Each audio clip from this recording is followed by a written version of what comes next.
Dear friends, welcome to a series of talks on prayer. The theme, When I Cannot Pray.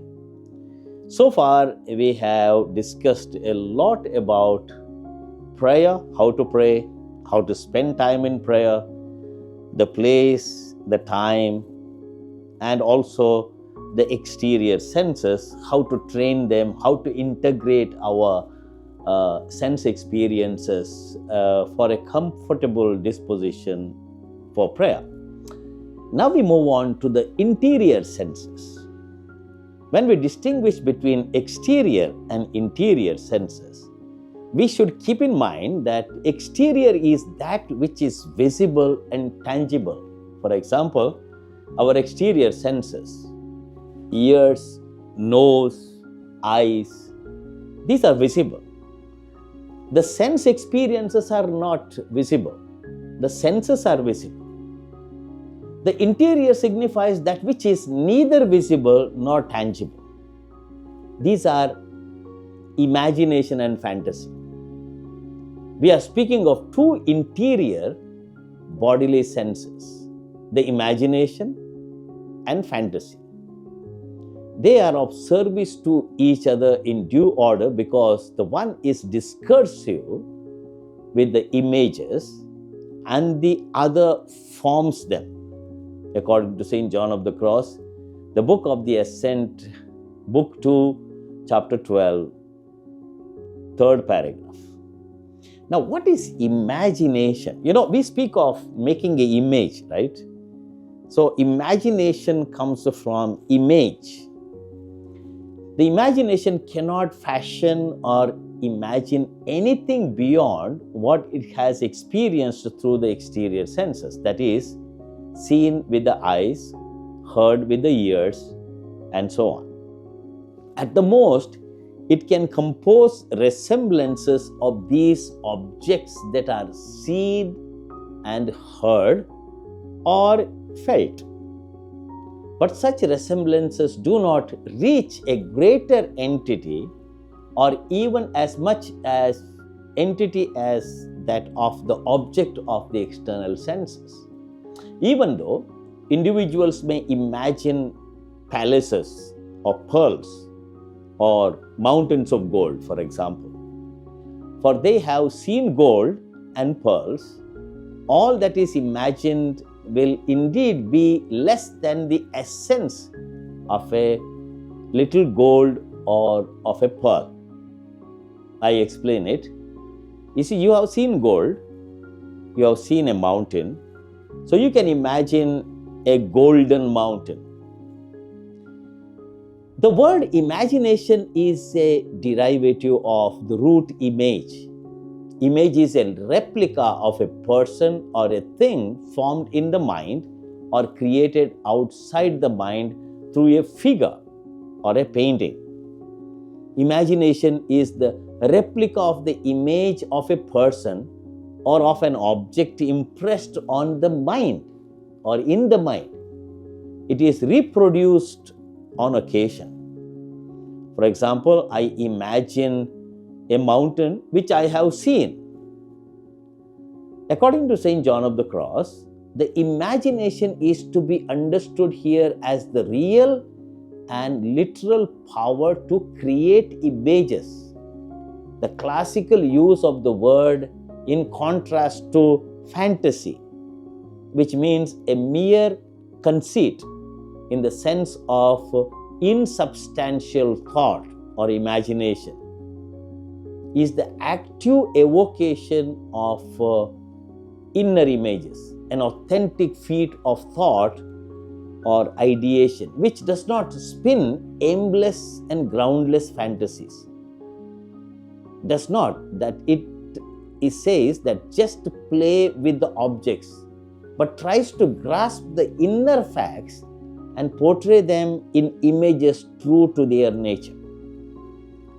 This sense has an important role to play in the initial stages of prayer. Normally, we are introduced to prayer through the help of imagination. We are asked to, for example, imagine Jesus walking on the bank of a river or shore of the Sea of Galilee. We try to imagine the scene. We have never seen, perhaps some of us even have not seen the Lake of Galilee.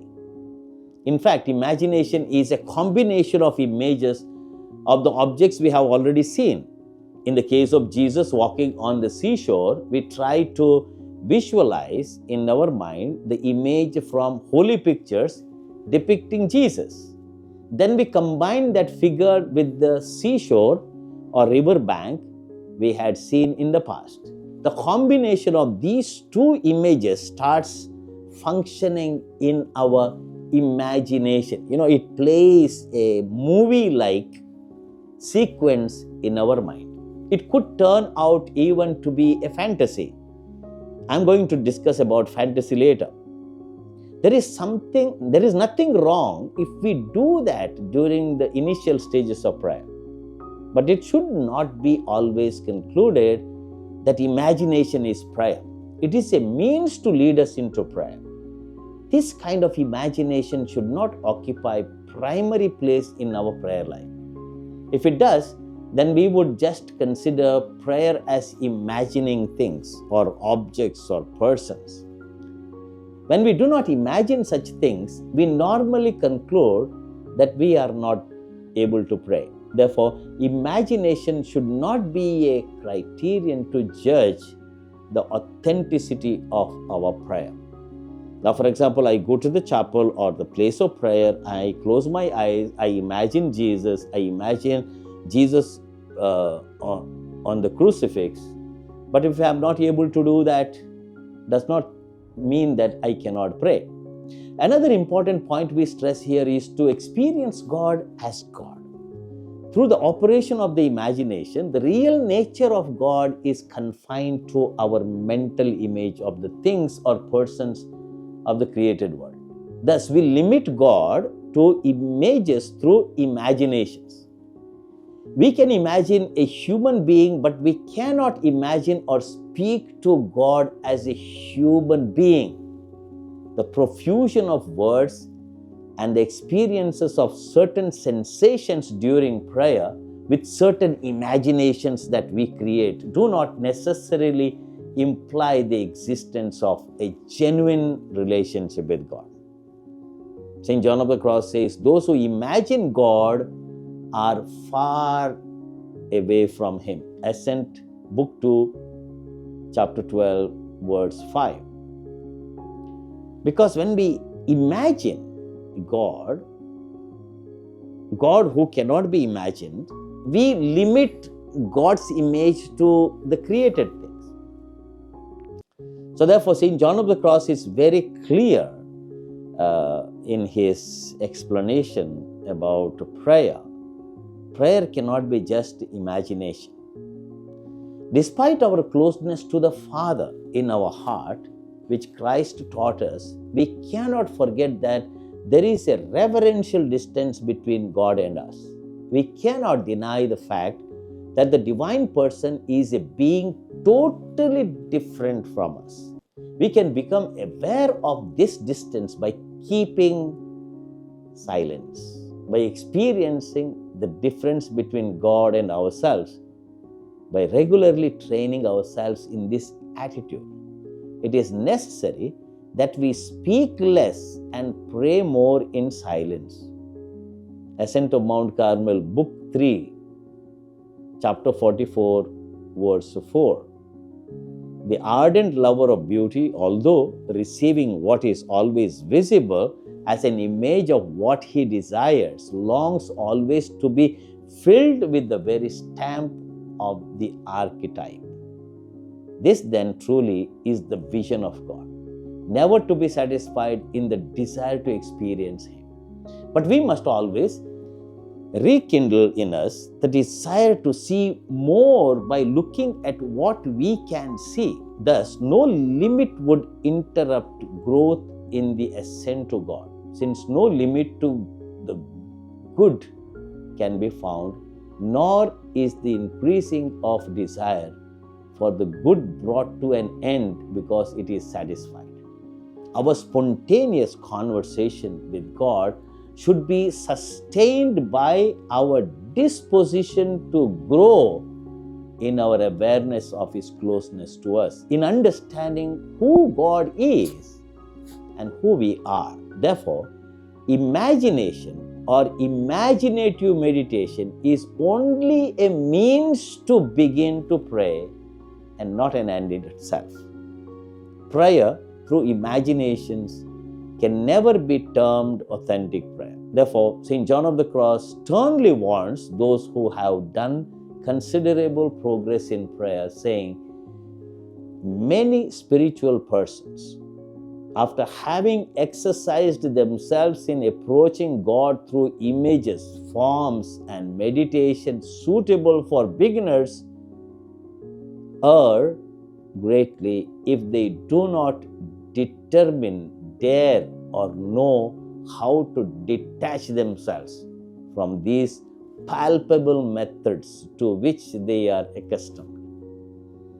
For God then wishes to lead them to more spiritual, interior, and invisible graces by removing gratification derived from discursive meditation. They still try to hold on to those methods, desiring to travel the road of consideration and meditation using images as before. They think they must always act in this way. Striving hard to meditate, they draw out little satisfaction or none at all. Rather, aridity, fatigue, and restlessness of soul increases in the measure they strive through meditation for that former sweetness now unobtainable. They will no longer taste that sensible food, as we said, but rather will enjoy another food more delicate, interior, and spiritual. Not by working with the imagination will they acquire this spiritual nourishment, but by pacifying the soul, by leaving it to its more spiritual quiet and repose. Ascent of Mount Carmel, Book 2, Chapter 12, Paragraph 6. Dear friends, what is important in our lives is our relationship, that silent communication with the divine. Therefore, St. John of the Cross, very specially, because I am dealing with this in these talks, focusing on the doctrine of St. John of the Cross, he says, gradually we should be able to do away with the imaginations, images. We have these two difficult, stages of prayer. The first is a vocal prayer. Very often we think that vocal prayer is the real prayer. Of course, vocal prayer is needed. Vocal prayer is helping us to go deeper into meditation and real prayer. The second is imagination. Imagining God. We go to the church, we go to the chapel, we are in the place of prayer, and we begin to create images of Jesus or Mary or saints. To a certain extent, yes, it helps us to pray, but that is not prayer. What is real prayer? It is deep silence. God speaks to us in silence.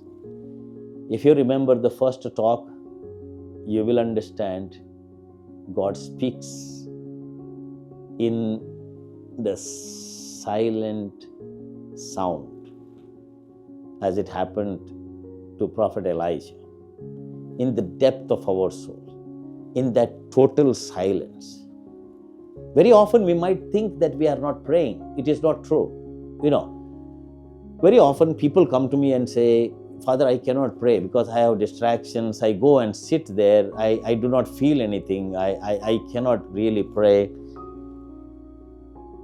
Don't be upset. What is important is be there. Be there. Sit for prayer. There will be distractions. You may not say anything. You may not feel anything. But just be there in total silence. and something will happen just in the depth level, in the deepest center of your soul. Something will happen, is happening. Prayer is not feeling things. Prayer is not imagination. Prayer is not saying many things.